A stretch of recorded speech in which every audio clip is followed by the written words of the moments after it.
അടുത്ത സ്ട്രക്ചറലിസ്റ്റാണ് Edmund leech എന്ന് പറയുന്നത്. ലെവി സ്ട്രോസിൻ്റെ സെയിം ഒരു മെത്തഡോളജിയൊക്കെയാണ് ഇദ്ദേഹം ഫോളോ ചെയ്യുന്നത്. He has divided the social universe into two different epistemological categories. അതായത് അറിവിൻ്റെ സാധ്യതയ്ക്കനുസരിച്ച് രണ്ട് കാറ്റഗറൈസേഷനാണ് സോഷ്യൽ യൂണിവേഴ്സിന്, അതായത് സാമൂഹികമായിട്ടുള്ള ഈ വേൾഡിന് അദ്ദേഹം രണ്ട് ഡിസ്റ്റിങ്ഷനാണ് കൊടുക്കുന്നത്. അങ്ങനെയാണ് അദ്ദേഹത്തിൻ്റെ പഠനം മുന്നോട്ട് കൊണ്ടുപോകുന്നത്. First the raw data of social experience, that is social relationship. അപ്പം സാമൂഹികമായിട്ടുള്ള ഇടപെടലുകളിൽ നിന്നും അനുഭവങ്ങളിൽ നിന്നും ഉണ്ടാകുന്ന എന്താ പറയുന്നത് അറിവിൻ്റെ ബേസിസിൽ ഒരു റോ ഡാറ്റ പ്രിപ്പയർ ചെയ്യപ്പെടുന്നു. And the models that are built from it, അതിൽ നിന്നുണ്ടാക്കുന്ന മോഡൽസ്. ഈ മോഡൽസ് എന്ന് പറയുന്നത് ഒരു എംപിരിക്കലായിട്ടുള്ള മോഡലല്ല. കാരണം എന്താണ്, it is a raw data actually അല്ലേ. അപ്പോൾ സയൻറ്റിഫിക്കായിട്ട് എടുക്കപ്പെടാത്ത ഡേറ്റ ആയതുകൊണ്ട് തന്നെ it is not empirical. Okay, അങ്ങനെ ഉണ്ടാക്കുന്ന മോഡൽസ് ആർ നോട്ട് എംപിരിക്കൽ.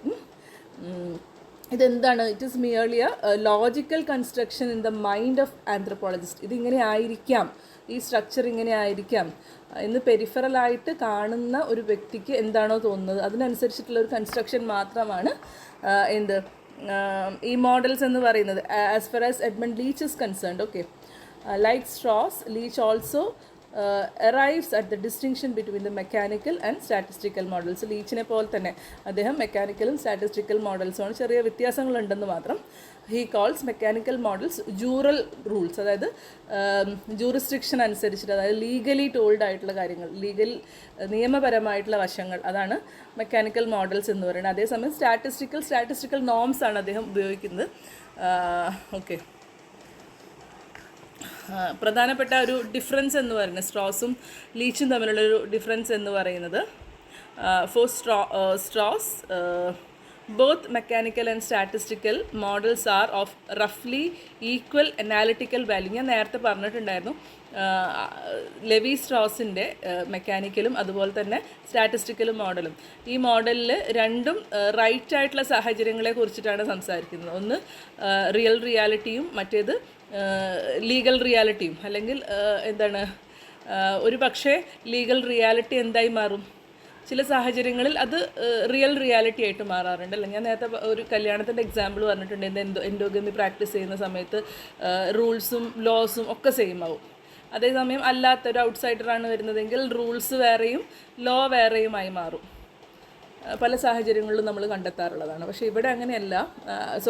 അവിടെ എന്ന് വെച്ചിട്ടുണ്ടെങ്കിൽ രണ്ടിനും അനാലിറ്റിക്കൽ വാല്യൂ ഉണ്ടെങ്കിൽ ഇവിടെ എന്താണ്, ജൂറൽ റൂൾസും സ്റ്റാറ്റിസ്റ്റിക്കൽ നോംസും should be treated as references. അപ്പം ഇത് ഞാൻ നേരത്തെ പറഞ്ഞു, എംപിരിക്കലായിട്ടുള്ള വാല്യൂസിനെ ബേസ് ചെയ്തുകൊണ്ട് ഉണ്ടാക്കിയതല്ലാത്തത് കൊണ്ട് തന്നെ ഇതെപ്പോഴും റെഫറൻസ് ആയിട്ട് തന്നെയാണ് ട്രീറ്റ് ചെയ്യപ്പെടുന്നത്. Statistical norms have priority over the jural റൂൾസിൻ്റെ പുറത്ത് ഒരു പ്രയോറിറ്റി സ്റ്റാറ്റിസ്റ്റിക്കൽ നോംസിലുണ്ട്. ജൂറൽ റൂൾസ് എന്ന് പറഞ്ഞിട്ടുണ്ടെങ്കിൽ അറിയാം നിങ്ങൾക്ക്, ലീഗൽ വശങ്ങൾ മാത്രമാണ്. Okay, the study begins with actual behaviour of the people, the deviations that occur and the conformity that achieved. ഇപ്പം നമ്മൾ നിയമം അനുസരിച്ചിട്ടല്ലല്ലോ എല്ലാ കാര്യങ്ങളും ചെയ്യുന്നത്. ചില സമയത്ത് നമുക്ക് എന്ത് വേണ്ടി വരും, ഫ്ലെക്സിബിലിറ്റി വേണ്ടി വരും. ചില സമയത്ത് നിയമത്തിനേക്കാൾ ഒന്നും കൂടെ നമ്മൾ എന്ത് ചെയ്യേണ്ടി വരും, റിജിഡ് ആവേണ്ടി വരും. ഓക്കെ, അപ്പം അതുകൊണ്ട് തന്നെ ജൂറൽ റൂൾസ് എന്ന് പറയുന്നതിനേക്കാളും ഒരു പടി പ്രയോറിറ്റി എന്തിനുണ്ടാവും, സ്റ്റാറ്റിസ്റ്റിക്കലിനുണ്ടാവും. കാരണം ഡീവിയേഷൻസ് ഉണ്ടാവും, അല്ലെങ്കിൽ കൺഫർമിറ്റി ഉണ്ടാവും. സ്റ്റാറ്റിസ്റ്റിക്സ് ഒക്കെ പഠിച്ചിട്ടുള്ള ആൾക്കാർ റിസർച്ചിൻ്റെ പേപ്പർ പഠിപ്പിക്കുമ്പോൾ അറിയാൻ പറ്റും, ഒരു മീനിൽ നിന്നും എത്രമാത്രം തെന്നി മാറുന്നുണ്ട്, എത്രമാത്രം അടുത്തേക്ക് വരുന്നുണ്ട്, സെൻട്രൽ ടെൻഡൻസി എന്നൊക്കെ പറഞ്ഞ് പഠിപ്പിക്കുന്നുണ്ട്. അപ്പം അതുപോലെയാണ് ആളുകളുടെ ബിഹേവിയറും എന്നൊക്കെയാണ് ലീച്ച് പറഞ്ഞു വെക്കുന്നത്. കണ്ടോ, ഇത്ര കുറച്ചേ ഉള്ളൂ സംഭവങ്ങൾ, പക്ഷേ ഓരോ സെൻറ്റൻസും ഒരുപാട് എക്സ്പ്ലെയിൻ ചെയ്യേണ്ടതായിട്ടുണ്ട്. അതാണ് ഇതിൻ്റെ ഒരു പ്രശ്നം എന്ന് പറയുന്നത്. ഓക്കെ ഫൈൻ, നമുക്ക് എക്സാം പോയിൻ്റ് ഓഫ് വ്യൂവിൽ ഇത് മുഴുവൻ പഠിച്ചെടുക്കുക എന്നുള്ളത് മാത്രമാണ്. Okay fine. So next one, Leach points that mechanical model or jural rules are qualitative rules of behavior, sanctions support them and they have the power of coercion. എന്താണ് Jurel rules എന്ന് പറയുന്നത് ഒരു ക്വാളിറ്റേറ്റീവ് റൂളാണെന്നാണ് പറയുന്നത്. അപ്പോൾ ഒരു നാട്ടിലെ ഒരു നിയമം പെട്ടെന്ന് ഉണ്ടാവുന്നു, ആ നിയമങ്ങൾ ഒരാളുടെ ഒരു ഗ്രൂപ്പിൻ്റെയോ ഒരു ആളുടെയോ അല്ലെങ്കിൽ ഏതെങ്കിലും ഒരു എന്താ പറയുന്നത് വിശിഷ്ടമായിട്ടുള്ളൊരു എത്തിക്സിൻ്റെയോ ഒക്കെ ഭാഗമായിട്ടുണ്ടാവുന്നതും അത് നാട്ടുകാരാൽ എല്ലാവരാലും അംഗീകരിക്കപ്പെടുന്ന സമയത്ത് കൊയേർഷൻ ഉണ്ടാവുന്നു എന്നാണ് പറയുന്നത്. അപ്പം എല്ലാവരുടെയും സാങ്ഷൻ ഉറപ്പുവരുത്തുന്നു, എല്ലാവരും സമ്മതിക്കുന്നു, അത് ആക്സെപ്റ്റ് ചെയ്യുന്നു. ആ സപ്പോർട്ടിൻ്റെ ബേസിൽ it has got a power of coercion. കൊയേർഷനെ പറ്റിയിട്ടും കൺസൈൻസിനെ പറ്റിയിട്ടൊക്കെ നമ്മൾ നമ്മുടെ ദുർഖൈമിൻ്റെയൊക്കെ പഠനങ്ങളിൽ പറയുന്നുണ്ടല്ലോ. അപ്പോൾ ഒരാളൊരു കാര്യത്തിനെ പറ്റിയിട്ട് സംസാരിക്കുകയോ അല്ലെങ്കിൽ അതിനെ പറ്റിയിട്ടൊരു റൂള് സെറ്റ് ചെയ്യുകയോ ചെയ്യുകയാണെങ്കിൽ എല്ലാ നാട്ടുകാരും അതിന് സാങ്ഷൻ ചെയ്യുകയാണ്, അംഗീകരിക്കുകയാണെങ്കിൽ, ഞാൻ ഓക്കെ പറയുകയാണെങ്കിൽ അതെന്താവും, പിൽക്കാലത്ത് അതൊരു നിയമമായിട്ട് മാറുന്നു എന്നുള്ളതാണ്. അപ്പോൾ അതിനെയാണ് കൊയേർഷൻ എന്ന് പറയുന്നത്. എല്ലാവരിലും ഒരേപോലെ അംഗീകാരം ലഭിക്കപ്പെടുന്നതിനെയാണ് കൊയേർഷൻ എന്ന് പറയുന്നത്. Okay, so statistical models or norms are only statistical average of individual behavior, not have the coercive power. സ്റ്റാറ്റിസ്റ്റിക്കലിന് ഉണ്ടാവില്ല, കാരണം ആ ഒരു പോയിന്റ് ഓഫ് ടൈമിൽ അയാൾക്ക് എന്താണോ തോന്നുന്നത് അതാണ് അയാൾ ബിഹേവിയറായിട്ട് കാണിക്കുന്നത് അല്ലേ. അപ്പം അതിന് ലീഗലായിട്ടുള്ള സാങ്ഷൻസ് ഉണ്ടായിക്കൊള്ളണമെന്നില്ല. അത് ഒരു സ്റ്റാൻഡേർഡ് പോയിന്റിൽ നിന്ന് ഡീവിയേറ്റ് ചെയ്യുന്നതാവാം, അല്ലെങ്കിൽ സ്റ്റാൻഡേർഡ് പോയിന്റിലേക്ക് അടുക്കുന്നതാവാം, whatever. So it has not a coercive power എന്നാണ് പറയുന്നത്.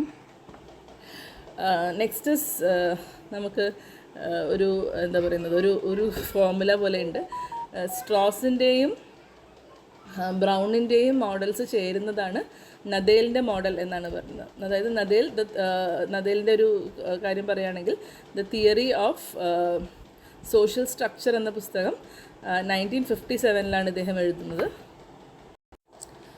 ഒരു സാമൂഹിക ഘടനയിൽ ഓരോ വ്യക്തികൾക്കും ഓരോ പൊസിഷൻസ് ഉണ്ടാവും, ഓരോ വ്യക്തികൾക്കും അവരുടേതായിട്ടുള്ള സ്ഥാനങ്ങൾ ഉണ്ടാവും എന്ന റാഡ്ക്ലിഫ് ബ്രൗണിൻ്റെ ആശയങ്ങളെ കടമെടുത്തുകൊണ്ടാണ് SF നദേൽ എന്ന് പറയുന്ന സ്ട്രക്ചറലിസ്റ്റ് അദ്ദേഹത്തിൻ്റെ ഒരു മോഡൽ ക്രിയേറ്റ് ചെയ്യുന്നത്.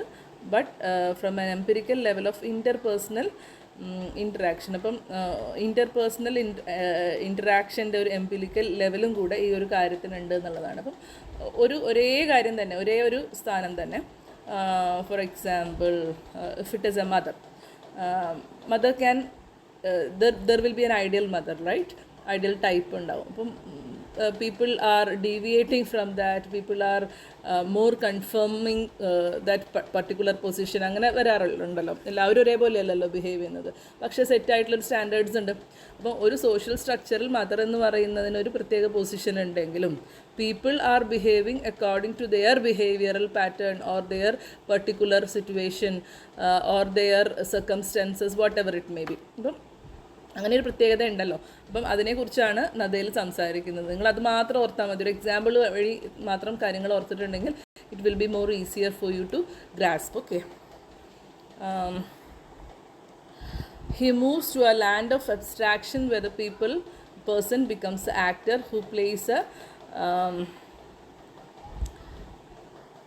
spelling mistake and it is role, who plays a role with respect to others. മറ്റുള്ളവരെ ആശ്രയിച്ചുകൊണ്ട്, മറ്റുള്ളവരെ എങ്ങനെയാണോ ബിഹേവ് ചെയ്യുന്നത് അതിനനുസരിച്ചിട്ടായിരിക്കും ബിഹേവ് ചെയ്യപ്പെടുന്നത്. ഇപ്പോൾ സീരിയലിലോ മൂവീസിലോ, പണ്ട് കാലത്തൊക്കെ ഇപ്പോൾ റിയലിസ്റ്റിക് ആയിട്ടുള്ള മൂവീസ് ഇറങ്ങുന്നുണ്ട്. പണ്ട് കാലത്തൊക്കെ മൂവീസിലോ ഉള്ളതുപോലെയുള്ളൊരു മദർ ക്യാരക്ടർ അല്ലായിരിക്കും നിങ്ങളുടെയൊക്കെ വീട്ടിലുണ്ടാവുക. ഡിപ്പെൻസ് അല്ലേ. Sometimes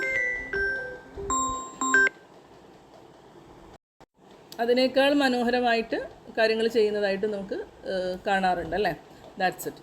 The structures are formed from the role relationships or social relationships. Roles are hidden structures. അത് ലെവി സ്ട്രോസിൻ്റെ ഒരു കാര്യം നേരത്തെ നമ്മൾ പഠിച്ചിട്ടുണ്ടായിരുന്നു. റോൾസ് എന്ന് പറഞ്ഞാൽ ഹിഡൻ സ്ട്രക്ചേഴ്സാണ്. അതേസമയം റിലേഷൻഷിപ്പിനെ പറ്റിയിട്ട് ആരാ പറഞ്ഞിട്ടുള്ളത്? ബ്രൗൺ ആണ് പറഞ്ഞിട്ടുള്ളത്. അപ്പോൾ ഇതിൻ്റെ രണ്ടിൻ്റെയും കൂടെ ആകത്തുകയാണ് SF നദേൽ. ഓക്കെ, ഇനി പ്യുവറായിട്ടുള്ള സ്ട്രക്ചറലിസ്റ്റുകൾ അല്ലെങ്കിൽ പോലും പാർസൺസിൻ്റെയും പീറ്റർ ബ്ലോയിൻ്റെയും കാര്യങ്ങളൊക്കെ നമ്മൾ പറയുന്നുണ്ട്. In 1961 Parsons says that the structure of social system is defined with respect to the institutionalized pattern of normative culture. And Peter Blow says that social structure is a social position and distributed. Okay, so ഇത്തരം statements അതൊന്നും നിർബന്ധമൊന്നുമില്ല. So just പറഞ്ഞു പോയെന്നുള്ളൂ. അപ്പം മെയിനായിട്ട് നമ്മൾ നദേലും ഈ പറഞ്ഞ പോലെ വല്ലാണ്ട് ചോദിച്ചു കണ്ടിട്ടില്ല. ഏറ്റവും കൂടുതലായിട്ട് ചോദിക്കുന്നത് റാഡ്ക്ലിഫ് ബ്രൗണും അതുപോലെ തന്നെ ലെവി സ്ട്രോസും എഡ്മണ്ട് ലീച്ചും ഒക്കെയാണ്. അപ്പോൾ അതൊക്കെ നന്നായിട്ട് പഠിക്കാം. Okay, thank you for watching.